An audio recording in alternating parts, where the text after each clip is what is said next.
अल्लाहु अल्लाहु अल्लाहु नहमदुहु व नुसल्ली अला रसूलिहिल करीम अम्मा बअद फ़अऊज़ु बिल्लाहि मिनश शैतानिर रजीम बिस्मिल्लाहिर रहमानिर रहीम।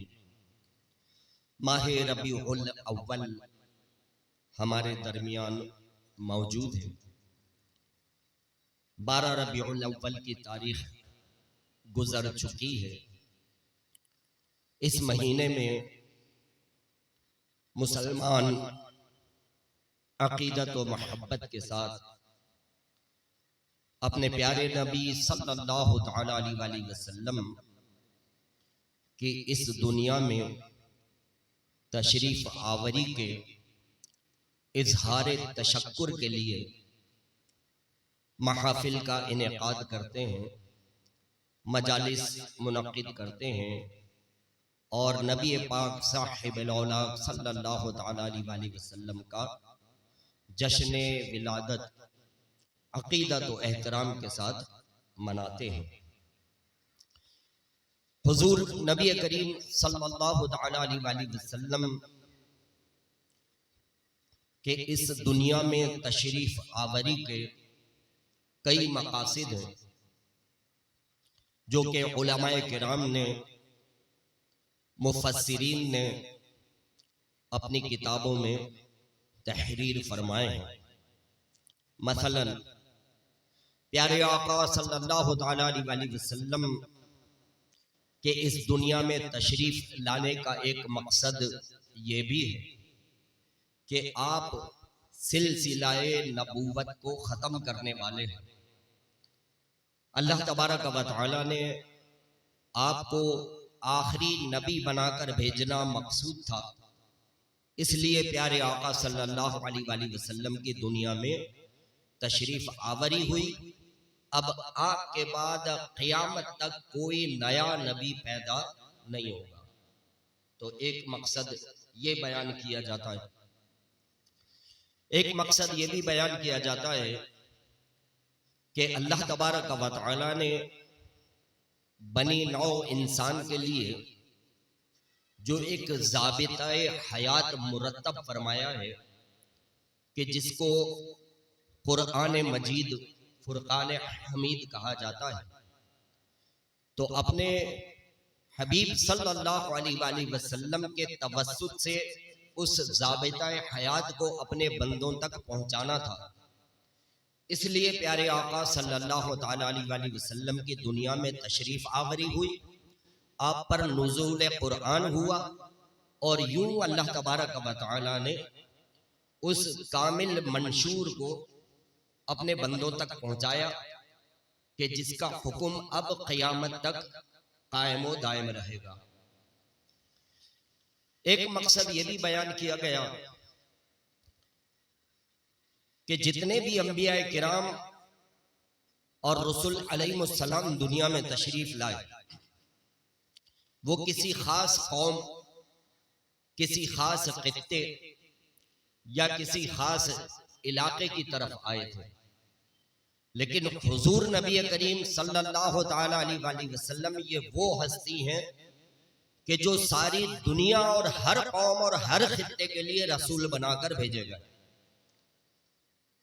तो आपकी दुनिया में तशरीफ आवरी का एक मकसद ये भी बयान किया गया है कि आप काफ़तुल लिन्नास, तमाम लोगों के लिए नबी बनाकर भेजे गए हैं, इसलिए आपकी दुनिया में तशरीफ आवरी हुई। एक मकसद ये भी बयान किया गया कि रब्बे करीम ने अपने हबीब सल्लल्लाहु तआला अलैहि वसल्लम को अपनी सिफत रहमत का मजहर बनाया है और आकाए दो जहां सल्लल्लाहु तआला अलैहि वसल्लम अल्लाह की रहमत है और ऐसी रहमत है कि जो तमाम आलमीन के लिए रहमत बनाकर भेजे गए। फरमाया वमा अरसलनाका इल्ला रहमतल लिल आलमीन। तो हुजूर नबी करीम सल्लल्लाहु तआला अलैहि वसल्लम को तमाम जहानों के लिए रहमत बनाकर भेजना था। तो इसलिए प्यारे आका सल्लल्लाहु ताला अलैहि वसल्लम की दुनिया में तशरीफ आवरी हुई। और भी बहुत सारी बातें हैं कि जो मुफस्सिरीन किराम ने अपनी तफासीर में, उलमाए किराम ने अपनी किताबों में और सीरत के मुख्तलिफ पहलू जो बयान किए हैं, तो उसमें बताया है कि हुजूर नबी करीम सल्लल्लाहु ताला अलैहि वसल्लम के दुनिया में तशरीफ लाने के क्या क्या मकासद थे। लेकिन एक मकसद ऐसा भी है कि जिसको खुद नबी करीम सल्लल्लाहु ताला अलैहि वसल्लम ने अपनी ज़बान हक तर्जमान से बयान फरमाया है कि मैं दुनिया में इसलिए आया हूं। कहिए सुभान अल्लाह। गौर कीजिए कि एक मकसद ऐसा है कि जिसको खुद नबी करीम सल्लल्लाहु ताला अलैहि वसल्लम बयान फरमाते हैं कि मैं जो दुनिया में आया हूं इसलिए आया हूं, दुनिया में मेरे आने का मकसद ये है। तो वो मकसद कितना अरफाओ आला होगा, बात आ रही है समझ में? कि फिर वो मकसद कितना अरफाओ आला होगा कि जिसको खुद नबी करीम सल्लल्लाहु ताला अलैहि वसल्लम बयान फरमाते हैं कि मैं दुनिया में इसलिए भेजा गया हूं। तो वो मकसद क्या है सुनिए। हुजूर नबी करीम सल्लल्लाहु ताला अलैहि वसल्लम इरशाद फरमाते हैं, बुइस्तु लिउतिम्मा मकारिमल अखलाक़ औ कमा क़ाल रसूलुल्लाह सल्लल्लाहु अलैहि वसल्लम। इरशाद फरमाया कि मैं दुनिया में इसलिए भेजा गया हूं कि हुस्न अखलाक की तमाम अच्छाइयों को उनके कमाल तक पहुंचा दूं। अल्लाहु अकबर। गौर तो फरमाइए कि हुजूर नबी करीम सल्लल्लाहु ताला अलैहि वसल्लम मुजस्सम हुस्न अखलाक का नमूना है। और हुस्न अखलाक का कोई भी ऐसा पहलू नहीं है कि जिसमें आप सल्लल्लाहु अलैहि वसल्लम ने अपनी उम्मत की कामिल रहनुमाई ना फरमाई। अब गौर तो कीजिए, सिखाने वाला कौन है? रब अज़्ज़ा वजल। सिखाने वाला अल्लाह तबारक व तआला। तो सिखाने वाला उनका रब, बताने वाला उनका रब, तरबियत फरमाने वाला उनका रब। तो अगर रब करीम चाहता तो ये इरशाद फरमाता कि ए हबीब, हमने आपको ये हुस्न अखलाक की तरबियत दी है, हमने आपको ये हुस्न अखलाक सिखाए हैं, हमने आपको ये हुस्न अखलाक बताए हैं। रब करीम अगर चाहता तो ये इरशाद फरमाता, लेकिन नहीं। हुजूर नबी करीम सल्लल्लाहु ताला अलैहि वसल्लम की शान महबूबियत देखिए कि रब करीम इरशाद फरमाता है, व इन्नका लअला खुलुकिन अज़ीम। ए हबीब, बेशक तुम हुस्न अखलाक के बड़ी अजीम मर्तबे पर फायज हो। सुभान अल्लाह। अल्लाह तबारक व तआला अपने हबीब के हुस्न अखलाक की कैसी तारीफ फरमा रहा है। इरशाद फरमा रहा है, व इन्नका लअला खुलुकिन अज़ीम। ए हबीब, तुम हुस्न अखलाक के बड़े अजीम मर्तबे पर फायज हो। तो जो हस्ती जिसके लिए रब करीम इरशाद फरमा दे कि व इन्नका लअला खुलुकिन अज़ीम, तो उनके अखलाक हसना की अज़मत, रिफ़अत और बुलंदी का क्या आलम होगा, जिसके लिए खुद खालिक कायनात फरमा दे व इन्नका लअला खुलुकिन अज़ीम। ए हबीब, तुम्हारे अखलाक तो बड़े अजीम हैं, बड़े शानदार हैं, तुम तो हुस्न अखलाक के बहुत अजीम मर्तबे पर फायज हैं। तो नबी करीम रऊफुर रहीम सल्लल्लाहु ताला अलैहि वसल्लम की मुबारक जिंदगी से जो हमें सीखने का मौका मिलता है वो ये कि आप सल्लल्लाहु ताला अलैहि वसल्लम के सीरत के उन पहलुओं को हम पढ़ें, सुने और अपनी जिंदगियों में नाफिज करने की कोशिश करें। अब हुजूर नबी करीम सल्लल्लाहु ताला अलैहि वसल्लम की मुबारक जिंदगी को अगर देखा जाए तो बुनियादी तौर पर उसके दो हिस्से हैं। एक हिस्सा है ऐलान नबूवत से पहले का और दूसरा हिस्सा है ऐलान नबूवत के बाद का। एक वो हिस्सा है कि अभी तक नुज़ूल वही नहीं हुई है, अभी तक कुरान पाक उतरना शुरू नहीं हुआ है, एक जिंदगी का वो हिस्सा है, और एक जिंदगी का वो हिस्सा है कि जो नुज़ूल वही कुरान पाक के उतरने के बाद का है। तो आपकी मुबारक जिंदगी जो है वो 63 साल की है। 40 साल की आपकी उम्र है कि जब नुज़ूल कुरान का सिलसिला शुरू हुआ और आपने ऐलान नबूवत फरमाया। तो ऐलान नबूवत फरमाने से पहले 40 साल और उसके बाद के 23 साल। अब देखिए, ऐलान नबूवत से पहले की आपकी जिंदगी 40 साल की आपकी जिंदगी है, और ये वो दौर है कि उस दौर के अंदर मक्का मुकर्रमा में हर तरफ गुमराही फैली हुई है। गुनाह को लोग गुनाह भी नहीं समझते। झूठ, फरेब, दगाबाजी, अमानत में खयानत, चोरी चकारी, शराब नोशी, सूदखोरी, बुत परस्ती, यानी कौन सा ऐसा गुनाह है कि जो उस मुआशरे में नहीं पाया जाता। और ऐसे दौर के अंदर अपने आप को संभालना और अपने अच्छे अखलाक का उनके सामने मुजाहिरा करना, ये कोई मामूली बात नहीं है, ये बहुत बड़ी बात है। वो जमाना कि जिसमें झूठ दगाबाजी जो है वो बिल्कुल आम है, उसमें अपनी जबान को ऐसे संभालना कि कभी जबान से झूठ ना निकले, जब भी जबान से निकले सच ही निकले। तो 40 साल तक अपने आप को इस तरह से उन लोगों के सामने पेश करना कि वो बदकार लोग भी उनको सादिक कहने पर मजबूर हो जाए कि ये तो सादिक है, हमेशा इन्होंने सच ही बोला।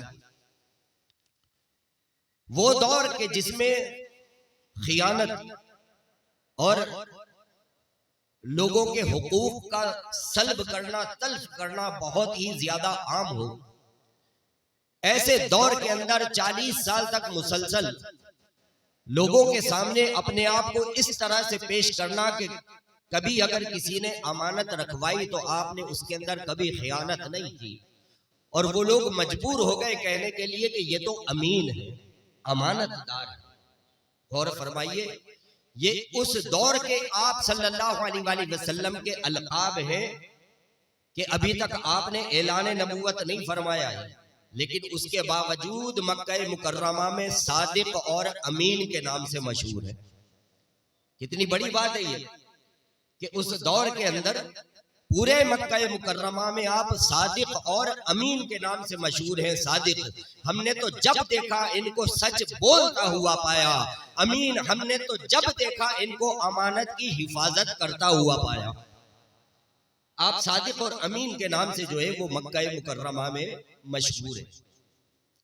अब 40 साल की आपकी मुबारक जिंदगी हो गई, नुज़ूल वही का सिलसिला शुरू हो गया, और अल्लाह तबारक व तआला ने अपने हबीब को ऐलान नबूवत का हुक्म फरमा दिया। अब आप सल्लल्लाहु अलैहि वसल्लम मक्का मुकर्रमा के लोगों के सामने आते हैं और इस्लाम की दावत किस तरह से पेश करते हैं, जरा सुनिए। आप खाना काबा के सामने जो पहाड़ है कोहे अबू कुबैस, उस पर आप तशरीफ फरमाएं। ये कौन सा पहाड़ है? ये वही पहाड़ है कि जिस पर हजरत इब्राहिम अलैहिस्सलाम खड़े हुए थे और खड़े होकर आपने लोगों को हज के लिए आवाज दी थी। ये वही पहाड़ है कोहे अबू कुबैस। इस पर हजरत इब्राहिम अलैहिस्सलाम ने खड़े होकर लोगों को हज की दावत दी थी। प्यारे आका सल्लल्लाहु अलैहि वसल्लम ने उसी पहाड़ का इंतखाब फरमाया और आप उसी पहाड़ पर खड़े हुए और आपने इस्लाम की दावत पेश फरमाई। उस पहाड़ पर आप खड़े हुए और आवाज देकर मक्के के लोगों को जमा करना शुरू कर दिया। अब अहले मक्का का एक जम्मे गफीर जो है वो जमा हो गया कि देखें मोहम्मद किस चीज के लिए हमको बुला रहे हैं, किस चीज के लिए हमको जमा कर रहे हैं। अब वो सारे मक्के के लोग जो है वो जमा हो गए पहाड़ के दामन में, और आप सल्लल्लाहु अलैहि वसल्लम पहाड़ पे तशरीफ फरमाए। अब आका दो जहां सल्लल्लाहु ताला अलैहि वसल्लम डायरेक्ट उनको इस्लाम की दावत पेश नहीं करते, बल्कि अपनी पिछली 40 साल की जो जिंदगी है उसके मुशाहिदे की गवाही तलब फरमाते हैं। आप इरशाद फरमाते हैं कि हे मक्के के लोगों, अगर मैं तुमसे ये कहूं कि जो पहाड़ है, इस पहाड़ के पीछे एक ऐसा लश्कर जो है, खूनख्वार लश्कर, वो छुपा बैठा हुआ है कि जो इस ताक में है कि तुम्हारे ऊपर हमला कर दे और तुम्हारे बच्चों को कत्ल कर दे और तुम्हारे घरों को आग लगा दे, पूरे शहर को तहस नहस कर दे। अगर मैं तुमसे ये कहूं कि इस पहाड़ के पीछे एक ऐसा खूनख्वार लश्कर छुपा बैठा है जो इस ताक में है कि तुम पर हमला कर दे, तो क्या तुम मेरी बात का यकीन करोगे? अब देखिए कि आप सल्लल्लाहु अलैहि वसल्लम किस तरह से अपनी उस पिछली 40 साल की जिंदगी के हक में उनसे गवाही तलब फरमा रहे। तो अहले मक्का कहने लगे कि ऐ मोहम्मद, अगर कोई और बात ये करता, कोई और शख्स ये बात करता, तो शायद हम उसकी इस बात को तस्लीम ना करते, लेकिन ऐ मोहम्मद, हमने जब भी तुमको देखा है सच कहते हुए देखा है। हमने कभी अपनी जिंदगी में तुमको झूठ बोलते हुए नहीं देखा। ऐ मोहम्मद, कोई और अगर ये बात कहता तो हम उसकी बात को तस्लीम नहीं करते, लेकिन तुम अगर ये बात कहोगे तो हम मान लेंगे कि वाकई इस पहाड़ के पीछे एक लश्कर है जो हम पर हमला कर देगा। अगर तुम कहोगे ना तो हम मान लेंगे। तो अब प्यारे आका सल्लल्लाहु अलैहि वसल्लम ने उनके सामने इस्लाम की दावत पेश की और इरशाद फरमाया कि देखो, एक खुदाए वहदहू ला शरीक लह की इबादत करो, बुतों की परस्तिश करना छोड़ दो। अल्लाह तबारक व तआला ही तुमको पैदा करने वाला है, वही खालिक कायनात है और मैं उसका रसूल हूँ और मुझ पर वही नाजिल होती है, कुरान अल्लाह का कलाम मुझ पर आता है। तो आप सल्लल्लाहु अलैहि वसल्लम ने जब उनके सामने इस तरह से इस्लाम की दावत पेश की तो ये मक्के के लोग जो है वो बिगड़ गए और आप सल्लल्लाहु अलैहि वसल्लम की मुखालिफत पर उतर आए। लेकिन देखिए कि हुजूर नबी करीम सल्लल्लाहु अलैहि वसल्लम के सादिक होने की गवाही सबने दी। और ये वो कौन से नबी हैं? ये वो नबी हैं कि जो हमको सच बोलने की तालीम दे रहे हैं।